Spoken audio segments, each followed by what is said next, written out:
Here we are in Oslo in Norway, and one of the greatest things I'll ever do is to present the famous black and white stripes of the Collingwood Football Club to the fastest man in the world, the fastest man on the planet, Usain Bolt. We've got a nice position for you. We'd like to put you as a ruck rover at the Collingwood Football Club, but we'd like to present that to you, mate, because it's a symbol of something that's very important to us in Australia, and we'd love to make you our #1 member for the Collingwood Football Club supporter base. Thank you very much. Good on you, mate. Thank you. Great to have you on board. No problem. Go Magpies. Yeah, go Magpies. Believe it. Yes, confirmation that he is in fact a Collingwood man, Usain Bolt, and that was before, of course, he won the 100 and 200 double at the London Olympics. Outstanding stuff. Well, joining us, another speed machine on the club is Ben Sinclair. Benny, welcome to the show, mate. Great to have you along, and well done on establishing yourself in this Collingwood side. It hasn't been easy for you. Yeah, thanks very much, Chris. Thanks for having me. It's been a bit of a interesting ride, but yeah, it's been good. Because last year, earlier this year, Mick Malthouse said that you were in Collingwood's best 22 last year, but you had injury problems and never really got to put it together, did you?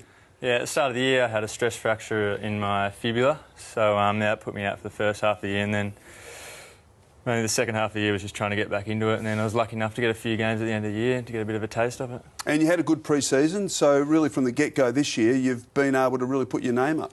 Yeah, I had my first full pre-season, so that was very handy, and so I was lucky enough to play round one and managed to stay in the whole time. And that must be the pleasing part, is that you've really established yourself. You spent a bit of time out, but you just come straight back into the team. Yeah, well, I think that just with it, there's so many competition for so many spots, so each week you sort of have to play as best you can, so it sort of gives you something to aim for. So. Fantastic. Now, mate, your third season at the club. Tell us about who you knock about with. Who do you live with? Well, I live still at home with Mum and Dad. Still at home? Still at home, yeah. Are you serious? Now, Benny, the word is you're on pretty big money at the club, so I imagine you pay a fairly hefty rent each week to Mum and Dad. Oh, no, don't pay any rent at the moment either, so I get it pretty good. But And what about like chores and stuff, like cleaning, well, doing the dishes and, you know, stacking up the dishwasher and all that sort of stuff? You obviously help. Yeah. Don't tell me you don't even do that, do you? You don't even do that. Try and do the dishes every now and then. Maybe put the bins out or something. Oh, mate, you've got it easy. What do the other blokes say about that? Because you've got a lot of players at the club that are from the country and certainly interstate that have got to fend for themselves, look after themselves, and you're living on Easy Street. Yeah, I don't think they quite like what I've got, but yeah, I'll let them know about it a bit. Now, do you take Mum away for the interstate trips, like up to Sydney, and so she can look after you, make sure you're preened and all that sort of stuff? No, don't do that. Don't go that far. What about interests outside football? You're studying? Yeah, doing commerce through the club at Swinburne Uni. So do that with a few boys, and yeah, it's good. How does that fit in with football? You do like a limited number of units every year. Is that how it works? Yeah. It's sort of like a part-time sort of course, and we meet the lecturer maybe once every 3 weeks or so, and then just have a full day of study then. Yeah. And what about other sports? What about other interests? You've got your study and your football, so that obviously takes a fair bit of time. But what else do you do? Yeah, try and play a bit of golf. But, you play a bit of golf? That's about it, really. Next you're going to tell me you're a member at some well-established place like Royal Melbourne Golf Club or something. I'm a junior member there. Oh, I tell you what, you've got it absolutely made, mate. Fantastic. And your dad played a bit of footy?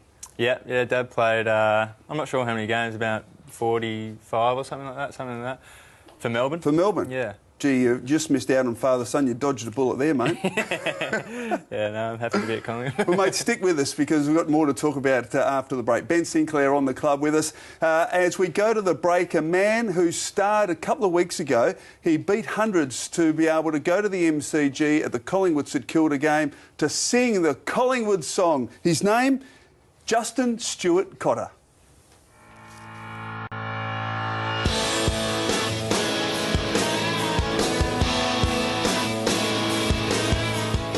My name's Justin Stewart Cotter, proud winner of the Collingwood Football Club singing competition, and I'll be singing at half-time here at the MCG. and hopefully helping the boys get across the line. I have a feeling that people bought into the heart of the song. It's not the most perfect rendition of the song, but it has a lot of heart. There's a dedication to Darren Mullane in there, Pants, number 42. And I also put my own spin on it a little bit, whilst also trying to really respect the original version. Number 42, this one's for you. At the pearly gates, the black and white hearts beat true. I grew up on the piano. I've spent a lot of time with my grandparents, and during that period I was fascinated with the piano and spent a lot of time on it. As a kid I had three massive goals. One was to meet Bono, one was to see the Magpies win a flag, this was pre-90 of course, and the other was to play the MCG in Wembley. So, you know, 2 out of 3 ain't bad.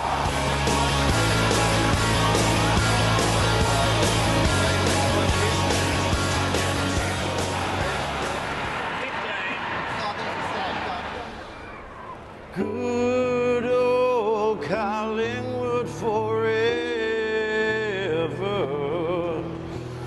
We know how to play the game. Side by side we stick together to uphold the Magpie name.